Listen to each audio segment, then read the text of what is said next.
இன்றைய நாளொரு சிந்தனை நிகழ்ச்சிக்கு உங்களை வரவேற்கின்றேன். இன்றைய நாளொரு சிந்தனை நிகழ்ச்சியில் நான் சொல்ல போகிற விஷயம் குழந்தை பிள்ளைகளுக்காக வேண்டி. ஆனால் நான் சொல்ல போவது பெரிய பெரிய தாய்மாருக்கு. இதற்கு முதல் என்னுடைய யூடியூப் சேனலை நோட் பண்ணிக்கொள்ளுங்கள். ஜஃப்னாண்டு அடித்து இடம் விட்டு JUSTWN அடித்து கொண்டு சொன்னால் இந்த யூடியூப்பில் ஃபுல் வீடியோ பார்க்கலாம். என்னென்னால் இது ஃபேஸ்புக்கில் போடுறபடியால் ரீலில் போடுறேன், இடையில் கட் ஆயிரும்.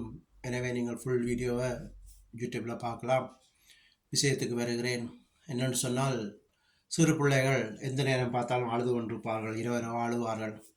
இதுக்கு காரணம் என்னென்று பார்த்தீங்கன்னு சொன்னால் கண்படுவது. கண்படுவதுன்னு சொன்னால், நீங்கள் சாப்பாடு தீர்த்தும் போது பிள்ளைகளை மறைவான இடத்துல வச்சு பிரத்தியாக்கள் இல்லாத நேரம் பிள்ளைகளுக்கு சாப்பாடை கொடுங்கள். அவருடைய கண்பட்டுத்தான் இந்த பிள்ளைகளுக்கு காய்ச்சல் அடிக்கடி காய்ச்சல் வரும். வயிற்று வலி, வயிற்றாலடி, இப்படியான வருத்தங்கள்லாம் அடிக்கடி வர்றது காரணம் இந்த கண்படுவது. இன்னொரு விஷயம், இரவில் பொழுதுபட்ட பிறகு வெளியிலேருந்து சாப்பாடு தீர்த்தாங்கள். இந்த அசுத்த ஆவிகள் அதை இச்சிக்கும். அந்த சாப்பாட்டை முஸ்லிமாக்கள் அது ஜீனன்னு சொல்லுவார்கள். அந்த ஜீன் அதை இச்சிக்கிறது சாப்பாட்டை. எனவே தான் உள்ளுக்கு இருந்து மறைவில் வச்சு தீர்த்தவன் சாப்பாடை. அதுக்கு தான் சாப்பிடும் முதல் ஸ்தோத்திரம் சொல்லிட்டு சாப்பிடுவது. ஸ்தோத்திரம்னு சொல்லும்போது அதை அணுகாத இந்த தீய சக்தியும். இப்படி செய்தாலும் நீங்கள் பிள்ளைகளுக்கு வருத்தம்லாம் பாதுகாத்து கொள்ளலாம். அடுத்தது, வருத்தம் அடிக்கடி வருதுன்னு சொல்லிட்டு போயிட்டு பிள்ளைகளுக்கு நூலை கட்டாதீங்க. நீங்கள் நூல் கட்டையில் அந்த பிள்ளைகளோட வாழ்க்கையை கட்டுறீங்க. இந்த நூல் அதுக்கு பிறகு நூல் இல்லாமல் உங்களால் இருக்க முடியாது. அடிக்கடி வருத்தம் வந்து கொண்டே இருக்கும். இது ஒரு ரகசியம். இன்னொன்று சொல்ல வேண்டும். எனக்கு மூத்தது மகள் பிறந்தவள். நான் அப்போ கொழும்பில் இருந்து நான் 1.5 மாதம் பிறந்து, அப்போது ஒரு நாள் இரவு பயங்கரமாக அழுகிறாள், வீட்டு கத்தினாள். அப்போ தாயை தூக்கி பால் கொடுத்தும் அழுக நிற்கையில் அவளுக்கு என் ஒய்ஃபுக்கு 2 அண்டிமார் இருந்தவங்க. 2 அண்டிமாரும் தூக்கி ஓம வாட்டர் கொடுக்கணும், வயிற்றில் எல்லாம் என்னவெல்லாம் தடவினோம், இன்னும் செய்தும் அந்த அழுக நிற்கையில் அவளுக்கு. பக்கத்தில் ஒரு முஸ்லீம் மனுஷி இருந்தவ, இந்தியாவில் கொழம்பில் வந்து கிட்ட வீடு தானே. அப்போ அந்த இரவு சத்தம் கேட்டு அந்த முஸ்லீம் வயசு போன ஒரு அம்மா இருந்தவ, அவள் வந்து அந்த பிள்ளையை தூக்கி என்னவெல்லாம் செய்து மருந்தெல்லாம் செய்து அந்த பிள்ளைக்கு வருத்தம் சுவப்படுது, அழுக நிற்கே இல்லை. அப்போ எல்லாம் முடிய நான் கண்ணனம் பார்த்து போயிட்டு என் மகளை தூக்கினேன். நான் தூக்கி வந்து கட்டிலில் வளத்தில் தான் ஒரு அழுகை இல்லை, அழுகை நின்றுட்டுது. அப்போ சில நேரம் இந்த பிள்ளைகள் அதுகளுக்கு நெருங்கின உறவை தேடி ஆளுங்கள். எனவே அந்த உறவை பார்த்து நீங்கள் சிலவளை தகப்பனை தேடலாம், சிலவளை தாயை தேடலாம். இப்படி தேடி ஆளும்போது நீங்கள் அது வருத்தம்னு சொல்லி மருந்துகளை கண்டு செய்து நூல்களை கட்டி பிள்ளைகளை வாழ்க்கையில் வீணாக்காங்க. இதுவும் ஒரு ரகசியம். இதோட இன்னொரு ரகசியம் சொல்லுகிறேன். ஒரு அம்மா 3 பிள்ளைகளை வச்சு, சின்ன பிள்ளைகளை வச்சு சாப்பாடு கொடுக்குறவ. அந்த கொடுக்கும்போது இந்த பிள்ளைகள் சாப்பாடு விளையாட்டுலையாகும் சாப்பிட்ற பிள்ளைகள். அப்போ இந்த அம்மா வந்து இந்த பிள்ளைகளுக்கு சனி இலையை மூதேசி சாப்பிடுங்கன்னு சொல்லி சாப்பாடு அடித்து சாப்பாடு தீத்துவாங்க. சில நாட்கள் போன பிறகு இந்த பிள்ளைகளுக்கு வருத்தம் வந்துடும். வருத்தம் வந்தோடனே ஒரு பாஸ்டரை கூப்பிட்றா இந்த அம்மா. செபிக்கிறதுக்காக பாஸ்டரை கூப்பிடும்போது இந்த பாஸ்டர் வந்து கேட்குறார், இந்த பிள்ளைகளுக்கு செபிச்சு போட்டு கேட்குறார். பாஸ்டருக்கு தெரிஞ்சுட்டு அசுத்த ஆவி பட்டிருக்குன்னு சொல்லி பாஸ்டர் கேட்குறேன், நீங்கள் யார், எங்கேருந்து வந்தேன்னு சொல்ல, இந்த அம்மா தான் எங்களை கூப்பிட்றவ, சனியிலே மூதேசியிலே வாங்க சாப்பிடுங்கன்னு சொல்லி கூப்பிட்றவ, அதனால் நாங்கள் வந்தனாங்கன்னு சொல்லி. இப்படியும் இருக்குது ரகசியம்.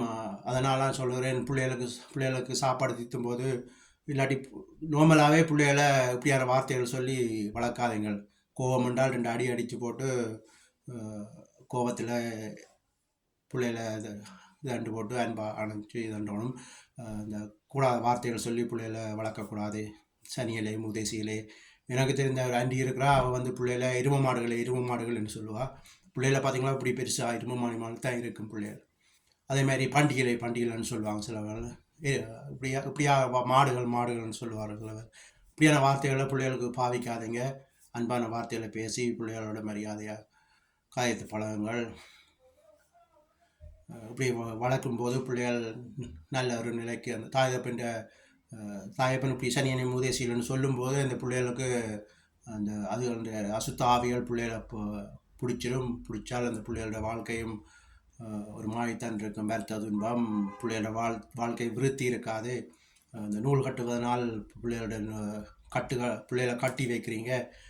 அதனாலேயே சில பிள்ளைகளுக்கு இயற்கையிலேயே பிறப்பிலேயே அதுகளுக்கு நல்ல என்ன சொல்கிறது, நல்ல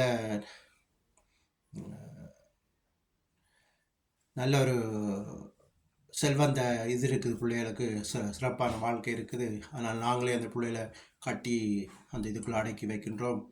எனவே தான் இதெல்லாம் விட்டு போட்டு பிள்ளைகளை நல்ல முறையில் வளருங்கள். இப்போ உங்களுக்காக செபிக்க போகிறேன். இதை கேட்டு நீங்கள் அந்த பிள்ளைகளை வருத்தம் வரும்போது, சின்ன பிள்ளைகளுக்கு வருத்தம் வரும்போது அதன்படி சொன்னாலே அந்த வியாதிகள் போய்விடும். எல்லாம் சின்ன பிரச்சனை, சின்ன ரகசியம். இது தெரியாததில் நாங்கள் பெருசாக என்னவெல்லாம் சிந்தித்து பிள்ளைகளை வீணாக்கி விடுகிறோம். இப்போ செபிக்க போகிற இந்த பிள்ளைகளை யாராவது இந்த பிள்ளைகளை வைத்து பிள்ளைகளை அழுகுது, அடிக்கடி காய்ச்சல் வருது, வயிற்று குத்தி இருக்குது, வயிற்றால் அடி வருகுது, மயங்கி விழுகணும் அப்படின்னு சொல்லி யாராவது இருந்தீங்கன்னு சொன்னால் இந்த வீடியோ உங்களுக்கு தான். நான் சொல்வதை பார்த்து அதன்படி நீங்கள் செபிக்கும்போது நிச்சயமாக விடுதலை உண்டு. செபிக்க போகிறேன். நன்றி ஏசப்பா, நன்றி இன்றைய நாளுக்காக நன்றி. இயேசுவின் நாமத்தினால் செபிக்கிறேன்.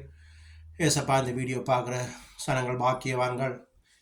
இவர்கள் பிள்ளைகள் வருத்தம், துன்பம், வியாதியோடு இருந்தால் இயேசுவின் நாமத்தினாலே கடிந்து போகிறேன். கண்ணூனா இருந்தால் இயேசுவின் நாமத்தினாலே கடிந்து போகிறேன். எரிச்சல் பொறாமைகள் இருந்தால் இயேசுவின் நாமத்தினாலே கடிந்து போகிறேன். இந்த பிள்ளைகளுக்கு அடிக்கடி வார காய்ச்சல், வலி, தலைவலி எல்லாம் இயேசுவின் நாமத்தினாலே கடிந்து போகிறேன். இந்த பிள்ளைகளுக்கு விடுதலை ஆக்குங்கப்பா. கட்டுகள்லேருந்து இந்த கட்டுகளை உடைக்கிறேன் இயேசுவின் நாமத்தாலே. ஏசப்பா, அந்த பிள்ளைகளோட வாழ்க்கையில் புறப்படுங்க. சந்தோஷம், சமாதானம் இருக்கட்டும். இந்த பிள்ளைகள் நீடித்த ஆயுசோட இந்த உலகத்தில் சாட்சியுள்ள பிள்ளைகளாக வாழ வேணுமாக செபிக்கிறேன். இந்த வீடியோ பார்க்குற தாய்மாருக்காக செபிக்கிறேன். ஏசப்பா, அந்த தாய்மாருக்கு நல்ல ஞானத்தை கொடுங்கள். இந்த தாய்மார் பிள்ளைகளோடு அன்பாக பாசமாக பேசி நல்ல வார்த்தைகளை பேசுகிற ஞானத்தை கொடுங்க. பரிசுத்த ஆவியானவரே கூட இருந்து இந்த குடும்பத்தை இந்த வீடியோ பார்க்குற குடும்பங்களை ஆசீர்வதிங்க. பரிசுத்த ஆவியானவரே கூட இருங்க. இயேசுவே கூட இருங்க. இந்த பிள்ளைகளுக்கு என்னென்ன குறை இருக்கோ இயேசுவின் நாமத்தாலே கடிந்து வைக்கிறேன். இந்த வீடியோ பார்க்குற பிள்ளைகள் வறுமையோடு இருந்தால் இந்த தரித்திரம் எல்லாம் இயேசுவின் நாமத்தாலே கடிந்து வைக்கிறேன். நல்ல ஆசீர்வாதத்தை கட்டளையிடுகிறேன். இந்த வீடியோ பார்த்ததுலேருந்து நல்ல ஒரு சந்தோஷம், சமாதானம், செல்வ சிறப்பு, தரித்திரமெல்லாம் நீங்கி போகட்டும். நல்ல செல்வ சிறப்பு எல்லாம் இயேசுவின் நாமத்தாலே செபிக்கிறேன். ஏசப்பா, பிள்ளைகளை பாதுகாருங்க, ஆஸ்வதிங்க. இயேசுவின் நாமத்தால் செபிக்கிறேன் நல்ல பிதாவே. ஆமேன், ஆமேன், ஆமேன். இதுவே இன்றைய நாள் ஒரு சிந்தனை நிகழ்ச்சி. இந்த வீடியோ பார்க்குற நீங்கள் இப்போ நான் சொன்ன மாதிரியே நீங்கள் சொல்லும்போது இயேசுவின் ரத்தம், இயேசுவின் ரத்தம்னு சொல்லுங்கள். ஸ்தோத்திரம், சாப்பாடு தீர்த்தைக்கு முதல் ஸ்தோத்திரம் ஸ்தோத்திரம்னு சொல்லி போட்டு தீர்த்துங்கள். அப்போ அதில் இருக்கிற அந்த அசுத்தங்கள் எல்லாம் நீங்கி பிள்ளைகளுக்கு நல்ல புத்துணர்வை கொடுக்கும். அந்த சாப்பாட்டில் இருக்கிற வியாதி எல்லாம் நீங்கிவிடும். இப்படியாக செய்யும்போது பிள்ளைகள் நல்லா வளருவார்கள், நல்ல ஞானமுள்ள பிள்ளைகளாக இருப்பார்கள். இதுவே இன்றைய நாள் ஒரு சிந்தனை நிகழ்ச்சி. நன்றி, வணக்கம்.